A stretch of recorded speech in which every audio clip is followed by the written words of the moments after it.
बिस्मिल्लाहिर्रहमानिर्रहीम। आप देख रहे हैं फिल्टर न्यूज़ और मैं हूं हसन मलिक। आज की जो मेन खबर है जिनके बारे में हम बात करेंगे, फर्स्ट ऑफ ऑल हम काजी ईसा फाइज के जो केस चल रहा है इस वक्त सुप्रीम कोर्ट में, उसके बारे में डिस्कस कर लेंगे। इसके अलावा जो अख्तर मेंगल साहब जो बीएनपी के लीडर हैं, उन्होंने जो अलहदगी इख्तियार कर लिया गवर्नमेंट से, उसके बारे में हम बात करेंगे। और जो सूरत हाल इस वक्त चाइना और इंडिया के दरमियान में बनी है, उसके बारे में बात कर लेंगे। और लास्ट पे हम एक अच्छी खबर है पाकिस्तान के हवाले से कि उसमें इन्वेस्टमेंट के लिहाज से अच्छी खबर आई है, उसके बारे में थोड़ा सा डिस्कस कर लेंगे। तो काजी ईसा फाइज साहब पे जब आज केस लगा तो हुकूमत की तरफ से जो नुमाइंदगी कर रहे थे फरख नसीम साहब, उन्होंने बड़ा क्लियरली बताया कि वो खान साहब से मिल कर आए हैं और खान साहब ने बड़ा क्लियरली कहा है कि वो अदालतों की और जजेस की हमेशा से रिस्पेक्ट करते रहे हैं और करते रहेंगे। उन्होंने ये कहा है कि इमरान खान साहब हमेशा से ये अदालतों के हुक्म को मानते रहे हैं। और जब उनको फ्लैट्स के बारे में उनसे पूछा गया था इलेक्शन से पहले, तो उन्होंने इसके बारे में तमाम डॉक्यूमेंट्स जो हो सकते थे उनके पास उन्होंने प्रोवाइड किए। हालांकि वो अपार्टमेंट्स जो थे वो 20-30 साल पहले खरीदे गए थे और तब उनका हुकूमत के साथ उस वक्त कोई तल्लुक नहीं था। फरक नसीम साहब ने अदालत से भी कहा है कि इमरान खान साहब का कहना है कि ये उनके खिलाफ जो पिटीशन दायर की गई है वो सरासर गलत है और जस्ट ब्लैकमेल करने के लिए इसको या लोगों का ध्यान हटाने के लिए इसको इस्तेमाल किया गया है। उन्होंने ये कहा है कि अगर आप इस तरह की कोई प्रॉपर्टीज मेरे अगेंस्ट फाइंड करें तो मैं फौरी तौर पर इस्तीफा दे दूंगा। ना सिर्फ 6 इवन एक प्रॉपर्टी भी अगर आप फाइंड कर लेंगे या मेरे नाम पे होगी तो मैं इस्तीफा दे दूंगा। इसके अलावा इमरान खान साहब ने कहा है कि क्यों नहीं इन प्रॉपर्टीज को ढूंढा जाए और उनको बेचकर तो वो पैसा पाकिस्तान लाया जाए। लेकिन इस पर मैं अपने पॉइंट ऑफ व्यू ये पेश करना चाहूंगा आपकी खिदमत में कि कैसा हमारा कल्चर है जहां पे ना सिर्फ सियासतदान और अब जजेस भी ऐसी मालूमात को अपने पास रखते हैं। अगर उनके पास ऑथेंटिक मालूमात है तो वो सामने क्यों नहीं लेकर आते? ये तभी लेकर आते हैं जब उनके खिलाफ केसेस बन चुके होते हैं और वो एक दूसरे को ब्लैकमेल करने की भरपूर कोशिश करते हैं। ये सिलसिला प्रीवियसली भी गवर्नमेंट्स में होता रहा है। नून लीग और पीपल पार्टी के दरमियान वो दोनों एक दूसरे के साथ खामोशी से चलते रहते थे और जैसे ही कोई एक दूसरे के खिलाफ अदालतों का रुख करता था तो दूसरों के पास भी सबूतों के साथ बेइंतहा ऐसे सबूत और ऐसे जराइम सामने आ जाते थे जिनके वो मुर्तकिब हो गए होते थे। तो ये हमारा ऐसा अजीब सा कल्चर है जिसमें ये लोग अपना भाव बढ़ाने के लिए इस तरह के इकदाम करते रहते हैं और एक दूसरे को ब्लैकमेल करते रहते हैं। ये हाल हमारे लीडर्स का है तो अवाम पे इसका क्या असर पड़ेगा? तो ये बात सोचने के लिए है कि हमें ऐसे लोगों की ऐसे मामलात पर इनको खूब घसीटना चाहिए और उनसे पूछना चाहिए लोग ये पहले चीजों को सामने क्यों नहीं लेकर आते। ये तब भी आती हैं, ये तभी मंजर आम पर आती हैं जब उनके खिलाफ कोई केसेस चल रहे होते हैं या उनके खिलाफ कोई एक्शन लिया जा रहा होता है। ये सब अवाम की जो अटेंशन होती है उसको रिवर्स करने के टैक्टिक्स हैं। इसमें अब मैं थोड़ी सी मिसाल आपको यहाँ पे यूरोप के बारे में देना चाहूंगा कि यहाँ पे अगर आप किसी केस में पकड़े जाते हैं, लेट्स सी कि अगर आप इवन आपको पुलिस स्टॉप करती है कि आपकी स्पीड जो है वो लिमिट से ज्यादा थी, तो आप पुलिस से ये नहीं कह सकते कि जी मेरे से आगे जाने वाली 2 गाड़ियां या 10 गाड़ियां या एक गाड़ी वो मुझसे भी तेज जा रही थी या उसने मुझे क्रॉस किया था। तो जब पुलिस ने उसको पकड़ा तो वो अपने केस की या अपने मामलात की जवाबदेही देगा, ना कि दूसरों की कि वो दूसरे ऐसे कर रहे थे तो मुझे थोड़ी सी लीनियंसी होनी चाहिए मेरे बारे में। इस तरह का यहाँ पे कोई चीज नहीं है। जो आपके खिलाफ इल्जामात हैं आपको उन्हीं से डील करना पड़ता है, ना कि आप दूसरों की तरफ उंगली उठाते हैं कि जो उन्होंने भी किया तो ये कोई नॉर्मल चीज है, मैंने कर लिया तो इसमें कोई इशू नहीं है।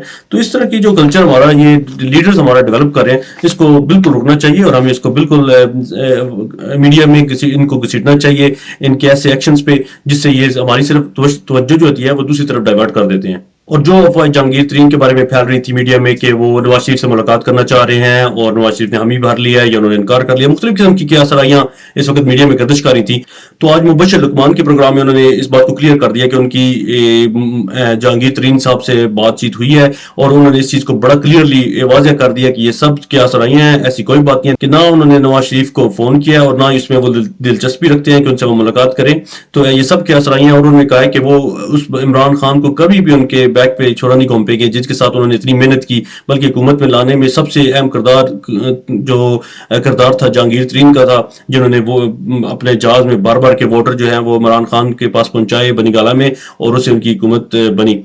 लेकिन इस सब सिनारियो में जो बीएनपी के लीडर हैं अख्तर मेंगल साहब, जो उन्होंने इस वक्त इतने नाजुक बोर्ड पे उन्होंने अलहदगी इख्तियार कर ली है गवर्नमेंट से, तो वो और उनके 3 साथी जो बीएनपी से तल्लुक रखते हैं उन्होंने हुकूमत से अलहदगी इख्तियार कर लिया। ये मजीद प्रेशर बढ़ा रही है गवर्नमेंट पे जो इस वक्त नाजुक हालात में है कोरोना की वजह से भी और दीगर मामलों की वजह से भी और शुगर माफिया और पेट्रोल माफिया से डीलिंग करने की वजह से भी। तो इन हालात में ये लोग इस तरह के हमेशा से हमारी सियासत में रहे हैं जो कि इस टाइम को یوز کر کے اپنے بھاؤ بڑھاتے ہیں. ایکچولی جو بی این پی کا معاہدہ ہوا تھا پی ٹی آئی کے ساتھ, ان کے ساتھ حکومت بنانے کا, اور وہ معاہدہ انہوں نے جہانگیر ترین صاحب کے ساتھ کیا تھا الیکشنز کے بعد, کہ وہ اپنے ووٹ عمران خان کو دیں گے. اس معاہدہ میں 6 مین نکات تھے. ایک تو ان کا تھا کہ وہ لاپتہ افراد, جو بلوچستان سے لاپتہ افراد ہوئے ہوئے ہیں, ان کی بازیابی کے لیے حکومت ان کی ہیلپ کرے گی. دوسرا, بلوچستان میں ڈیم کی تعمیر کے بارے میں انہوں نے معاہدہ کیا تھا. اس کے علاوہ زرعی یونیورسٹی اور کینسر ہاسپٹل بنانے کے لیے بھی تجویز دی گئی تھی. اور اس کے علاوہ 1 کروڑ نوکریاں بلوچستان میں پروڈیوس کرنے کا, اور 6% جو ہے وہ جو گورنمنٹ کی جابز ہیں اس میں بلوچی لوگوں کا کوٹا رکھنے کے بھی معاہدہ ہوا تھا.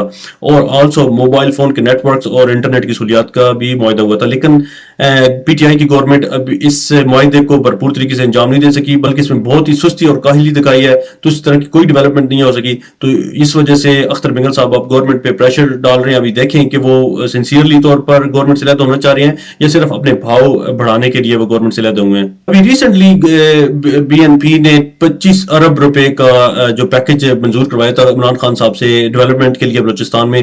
حالانکہ یہ علاقے کے لیے کافی زیادہ اماؤنٹ تھی, لیکن عمران خان صاحب کو اس پیکج کو منظور کرنا پڑا تھا, کیونکہ انہیں ان کی ضرورت تھی گورنمنٹ بنانے کے لیے. کیونکہ عمران خان صاحب کے پاس الیکشن جیت کر 76 سیٹس تھیں, اور ان کو تقریباً 172 سیٹیں چاہیے تھیں گورنمنٹ بنانے کے لیے.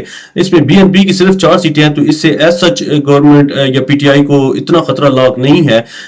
اور اسپیشلی جب آرمی جو ہے وہ عمران خان کے ساتھ ہیں, اور اس صورتحال میں عمران خان صاحب کو ہٹانا کوئی ایزی نہیں ہوگا, اور وہ اس کا فیصلہ خود ہی لیں گے, یا پھر آرمی اگر ان کی انگیسٹ ہو جاتی ہے تو اس طرح کی کوئی لابی کر سکتے ہیں جسے عمران خان کو ہٹایا جا سکے. لیکن جو ابھی صورتحال ہے, صرف 4 ارکان اسمبلی جو ہیں ان کے علیحدہ ہو جانے سے حکومت کو ایسا خطرہ نہیں ہے. لیکن ایک اور جو ایشو اس میں ہے وہ بجٹ کی منظوری کا ہے, کہ اگر بجٹ اس طرح سے منظور نہ ہو سکا تو پھر کافی پرابلمز بن سکتی ہیں حکومت کے لیے, اور اس سے پھر تحریک عدم اعتماد بھی ہو سکتی ہے عمران خان صاحب کے ساتھ. اور آج جو خواجہ آصف صاحب ہیں انہوں نے بھی ایک سٹیٹمنٹ دیا کہ وہ حکومت کے ساتھ چلنے کو تیار ہیں اگر عمران خان کے بغیر کوئی اور بندہ آ جائے ایز اے پرائم منسٹر, تو اس میں وہ پی ٹی آئی کے ساتھ چلنے کے لیے تیار ہیں. انڈیا چائنا کے جو اس وقت مسائل بنے ہوئے ہیں ان میں جو لیٹسٹ اپ ٹو ڈیٹ ہے اس میں مزید جو انڈین گورنمنٹ ہے اس نے اناؤنس کیا کہ انہوں نے ان کے 20 لوگ اور مارے گئے ہیں, اور چائنا نے اس بارے میں بھی کوئی سٹیٹمنٹ نہیں دی, اور اس میں کشیدگی مزید بڑھتی جا رہی ہے. اس میں کوئی سیٹلمنٹ ہونے کے چانسز نظر نہیں آ رہے ابھی تک, اور چائنا جو ہے وہ مزید آگے بڑھنے کا بھی سوچ رہی ہے. جو اچھی خبر ہے میں آپ سے شیئر کرنا چاہوں گا ایٹ دی اینڈ, وہ یہ ہے کہ جو فائنینشیل ٹائمز ہے, ویل نون نیوز پیپر ہے امریکہ میں, اس میں پاکستان کو اس وقت دنیا کے بیسٹ جو کنٹریز ہیں انویسٹمنٹ کے لحاظ سے ان میں شامل کیا گیا ہے. اس کی کئی وجوہات ہیں. ایک تو ٹیرورزم بالکل ختم ہو چکا ہوا ہے. سیکنڈلی ہمارا جو جمہوری نظام ہے وہ الحمدللہ ابھی مزید ایک ٹرم چل رہا ہے, اور امید ہے کہ یہ پورا ہو جائے گا. اس میں آرمی کی انوالومنٹ یا مارشل لا کا خطرہ نظر نہیں آ رہا. تو یہ 2 ریزن ہیں. اس کے علاوہ بھی کافی اپرچونٹیز ہیں, کیونکہ اکانومی بہت زیادہ ڈاؤن ہے, چیزیں کافی سستی ہیں, روپے کی قیمت بہت ڈاؤن ہو چکی ہے. ویسے تو پاکستان کے لیے یہ بہت الارمنگ سچویشن ہے, لیکن جو انویسٹرز ہیں ان کے لیے یہ بڑی اپرچونٹی ہے, کیونکہ ان کو انویسٹمنٹ کم کرنی پڑے گی اور چیزیں یہاں پہ سستی مل سکتی ہیں, لیبر سستی مل سکتی ہے. تو اس لحاظ سے بہت زبردست اپرچونٹی ہے فائنینشیل ٹائمز نے آج منظر عام پر لائی ہے, اور یہ ایک سکھ کا سانس آیا ہے اتنی بری خبروں میں. ایک یہ واحد چیز ایسی ہے جس پہ کچھ عوام کو سکھ کا سانس آیا ہو کہ شاید ہوپفلی انویسٹمنٹ پاکستان میں آئے گی, جس سے ترقیاتی کام ہو سکیں گے, جس سے روزگار مل سکے گا لوگوں کو, تو اس سے کافی امپروومنٹ ہوگی. تو آج کی ساری یہ خبریں میں نے آپ کی خدمت میں حاضر کر دی ہیں. اس میں تھوڑا سا میں نے اپنا انالیسس بھی شامل کر دیا ہے.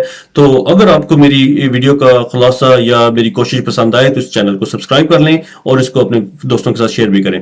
نیکسٹ ویڈیو تک مجھے اجازت دیجیے. میں ہوں حسن ملک. اللہ نگہبان.